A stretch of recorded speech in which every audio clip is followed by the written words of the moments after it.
All right, so let's get started on episode 1. What is intuitive eating? What is intuitive eating exactly? All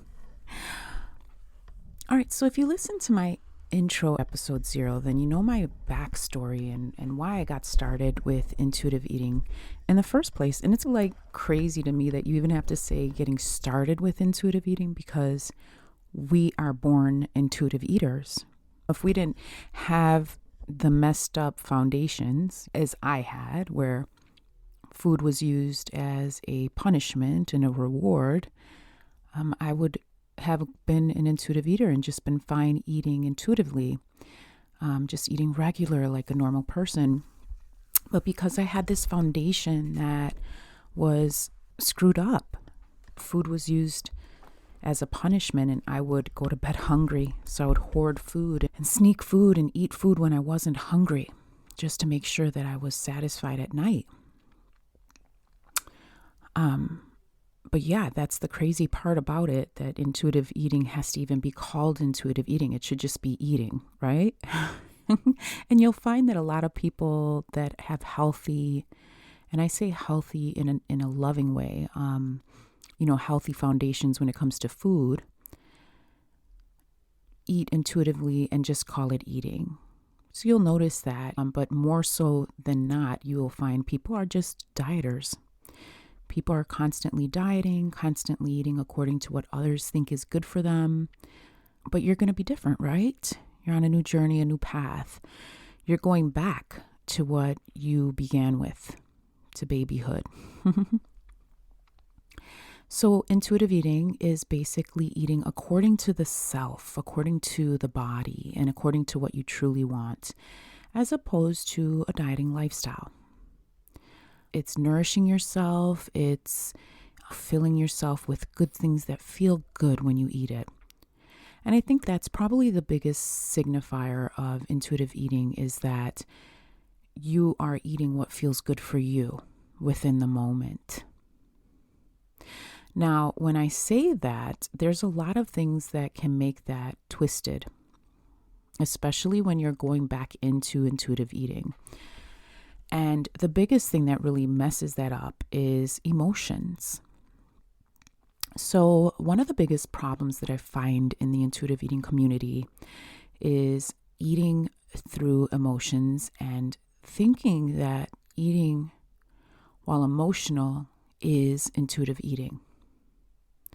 And that's just not the case. Intuitive eating is not eating through emotions. It's not eating to cope with emotions. I used to be a binge eater. I was a binge eater for years. And anytime I would feel anxious or any type of emotion, because emotions are very uncomfortable, I had learned to cope with those emotions with food. I would run to the kitchen, I'd open up the cupboard, and I would eat chocolate cakes, ho-hos. They're called ho-hos, and they're delicious.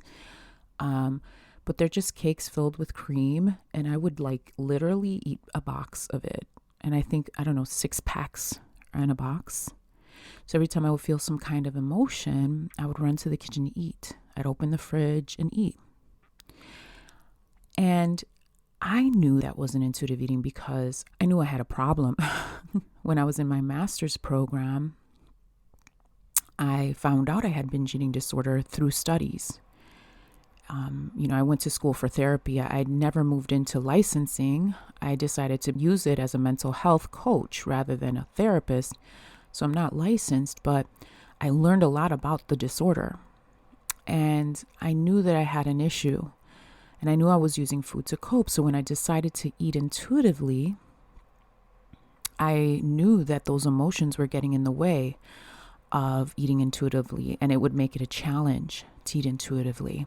This is one of the biggest reasons I decided to move into discussing intuitive eating, because I think that there's just this misperception in the community itself, in the intuitive eating community, that emotions are okay and still intuitive eating when you eat through emotions. And I'm not saying emotions are not okay. I'm a mental health coach. Emotions are good for you. It's good to process. What I'm saying is you're not really intuitive eating if you're eating through your emotions. If you're having an emotion, if you're having an uncomfortable emotion and you're using food to cope with that uncomfortable emotion, then you're not intuitive eating. I don't care what anybody says. I don't care. We can talk about this. Like, just send me an email and we'll get on and have a conversation about this. But it's not. Intuitive eating is based off of your body signals and what you need within the moment, what your body wants. And it could even be something that you want just because you see it. Maybe you see cake and you just want a piece of cake, or you're at a party and you want some cake or dessert. There's nothing wrong with that. Maybe your body isn't calling it, but you want it. And that's great. That's a-okay. What I'm saying is, if you're getting a bout of anxiety and you have been using food as a coping mechanism, and all of a sudden you want some ho-hos like me, all of a sudden you want some chocolate cake because that anxiety comes up and you're triggered and you run to the kitchen to eat, that's not intuitive eating. Now, is there anything wrong with it? No, I am the first to tell you it doesn't matter. Like, you can go and eat through your emotions. That's fine. But what I want you to know is that's not intuitive eating. So I don't want you to get it twisted. Like, a lot of people that start this way of life twist the two. They feel like, okay, well, I'm gaining so much weight. Intuitive eating doesn't work. They stop doing the intuitive eating because they feel like they're failing at it. They feel like it's no good. They feel like because they're gaining weight, it's no good for them. But the reason that people are gaining weight is because they're not doing the intuitive eating fully. If you don't want to gain weight, which I get, that's an important issue for all of us. Even if you don't have emotional issues or a foundation that's screwed up on body image and stuff like that, not gaining weight is important. And it's not just because of a size, it's because of how you feel. Like, when you go to eat out of emotions, you feel chaotic. You feel like life is screwed up. I'm going to be honest with you, I swear. A lot. I'm from Buffalo, New York, and it's natural for me. So just a disclaimer there. Don't listen with kids if that's important to you. But yeah, it'll fuck you up. Literally. Emotions will mess you up. And it's fine to eat through those emotions. Like, eventually you're going to get through that. Like, I had to go, when I started intuitive eating, that was a foundation I had. Every time I would have anxiety or depression, any type of sadness, any type of feeling, I would run to the kitchen to eat. And I literally had to stop myself from doing it. I had to stop. And that's what I want to teach you guys here. You're beautiful. You don't need to use anything outside of yourself. You have everything you need to cope. And not just cope. See, this is the thing about eating through emotions, is the emotions never heal. You have to learn how to heal your emotions, not cope with your emotions. Coping is just it's a long way around emotions. Healing is a whole different story. Healing requires consistent practice of settling into relaxation and settling into who you are. Peace, and your peace, your beautiful calm and ease. And it may not feel like it right now, but you are. So eating intuitively is about settling into that space. So you're building a new foundation for yourself because you've not eaten this way since you were young, right? Since you were little. So really building this new foundation is going to require practice and work. And it's going to require separating your emotions from the action of eating. And yes, this is going to be challenging. And no, you shouldn't judge yourself if you do eat through emotions. No big deal. It happens. It happened to me a lot before I finally was able to overcome that old stuff. So intuitive eating is not eating through emotions. Intuitive eating is not dieting. It's not counting calories or macros. It's not counting anything. It's not counting or rationing. It's not eating a certain way. Intuitive eating is about making your statement about who you are and then following yourself as it comes. So, just to clear that up. Every morning when I wake up, I tell myself, I am peace. I'm a peaceful presence. I am love. And setting this foundation for myself, whenever I feel any type of emotion, I sit and I let myself feel the emotion, because that's how you should feel it. And I'm going to talk a lot about that throughout this podcast. I'm not going to delve into that here because this is about what is intuitive eating, but we'll talk about that in next episodes.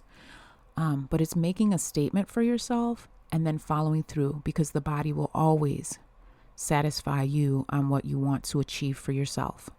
Always. We're pretty much miracles living here. We're miracles. You are a miracle. And anything you want, you can have. You just have to make the space to get it. So it's starting something new. So intuitive eating is not eating through emotions, not coping with emotions through eating. It's not dieting. It's not eating according to other people's desires. It's not choosing food based on its contents. Okay, so intuitive eating is pure want, pure need body-wise. And like I said earlier, can you go to a party and your body not really call for cake, but you want the cake? Is that intuitive eating? Yes. Yes, that's intuitive eating. Be knowledgeable with that. Understand that it's okay to eat through emotions, but the goal with intuitive eating, if you really want to become an intuitive eater, 100% pure intuitive eater, understand what that's like, then you have to learn to separate your emotions from your eating. So know that. And know that it's completely achievable and you can do it. All right. So that's it. That is what intuitive eating is. If you have any questions, you can reach me on Facebook at the Intuitive Eating Podcast. Send me a message. I'll be happy. I'm also on Twitter and Instagram. So find me in any of those social networks. All right, on to the next episode.